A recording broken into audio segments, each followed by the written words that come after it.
Hello and welcome back to Rotary District 6200's Grant Management Seminar. This is module number 3 and it covers district grants. It is the third of 3 videos in the Grant Management Seminar program. Here's how the seminar will proceed. First, you will watch a video as you are doing here. There are 3 videos in the Grant Management Seminar. After you watch a video, take the review quiz. You will need to use SurveyMonkey to take the quiz, and the link to SurveyMonkey is found in the district's website. After you have completed all 3 quizzes, email me at the address shown on the screen. Give me your name, the name of your club, and your club position for the coming Rotary year. This way, I will be able to give you and your club the proper credit for this training. Let's cover a few of the significant points regarding district grants. First, let's take a moment to review again what a club must do to be eligible to receive a district or global grant for the coming grant cycle. To become qualified for this grant cycle, your club must first agree to implement the club memorandum of understanding. Secondly, have at least 2 club members participate in the grant management seminar. And lastly, your club is encouraged to enter the club's Rotary Foundation giving goals in Rotary Club Central. Appoint a club foundation committee chair and advise RI and the district office of the name and contact information for this individual. Be current as to Rotary International and District 6200 dues, and all previous district grant projects undertaken by the club have been successfully closed out. In contrast to global grants, district grants can fund small-scale, short-term activities that address needs in your community and communities abroad. You can use district grants to fund a variety of projects and activities. Districts receive these funds as a lump sum and then distribute it to their clubs. As a club, you have a lot of freedom to customize your service projects.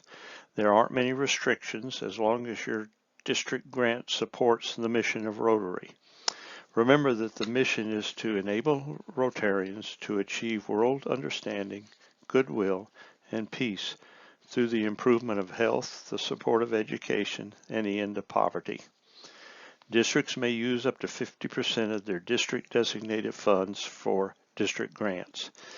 While districts aren't required to request the full 50% amount available, District 6200 normally does do so. Let's talk about District 6200's district grant projects. The maximum grant amount to be awarded will vary between clubs. As I will explain later, the amount is based on a number of factors. Unlike global grants, while District 6200 encourages district grants to be sustainable, it does not require them to be. Also, unlike global grants, clubs do not need to create a separate checking account for a district grant project. Youth service projects are potential district grants. For instance, the cost associated with an Interact activity would be a permissible project.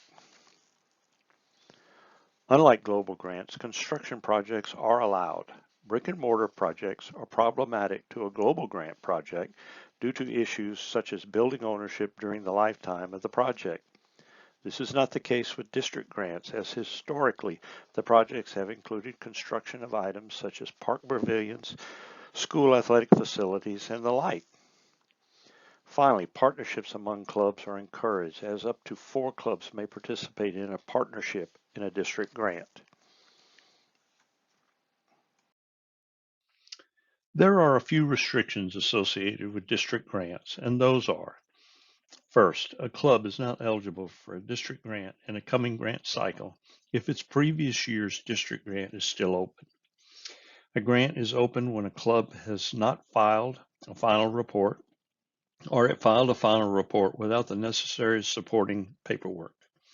This is why it is important for the incoming club president to work with the current club leadership to make sure the club has properly closed out its current district grant.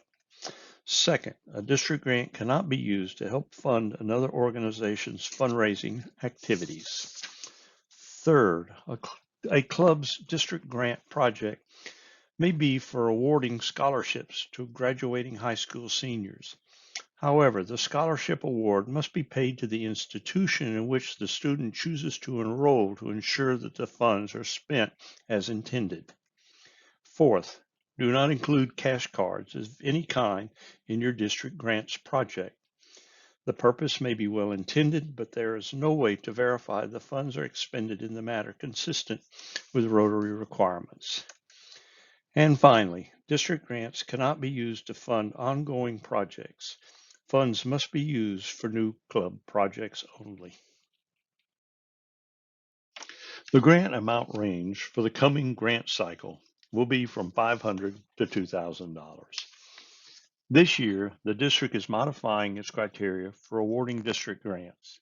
For the first time, a club's past 3-year history of support to the foundation will be part of that criteria. In many districts, the amount of past giving to the foundation dictates the amount a club is entitled to receive for a district grant.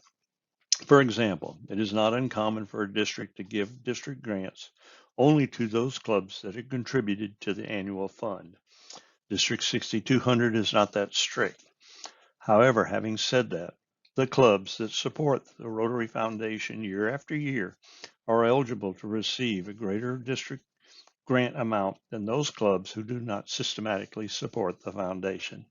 Such a process is fair to all concerned.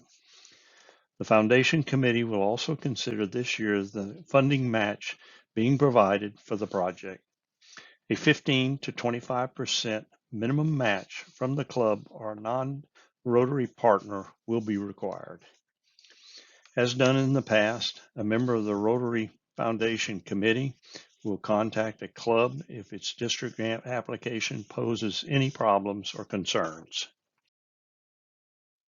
As pointed out in the first video, clubs must use the DACDB grant module and use the online grant application found in that module. It is strongly recommended that you watch the tutorial video provided in that module to better understand how to use the online application. Remember, the district grant application deadline is April 1st, 2022. Here are some dates to remember. March 4th, 2022. All 2021-22 district grant final reports from clubs were due. April 1st, 2022. The 22-23 district grant applications are due. July 1st, 2022, District 6200 block grant application will be submitted to the Rotary Foundation for approval so that funds to the clubs can be made available as soon as late July or early August. And March 3rd, 2023 is the closeout date for 22-23 district grants. So it's time to act. Make sure your club has closed out its current district grant. Get your club grant certified. Go to DACDB grant module and watch the tutorial video and become familiar with the online process. And get your 22-23 district grant applications submitted by April 1st, 2022. As we have talked at the end of the previous videos, here are some resources that help you through the grant process.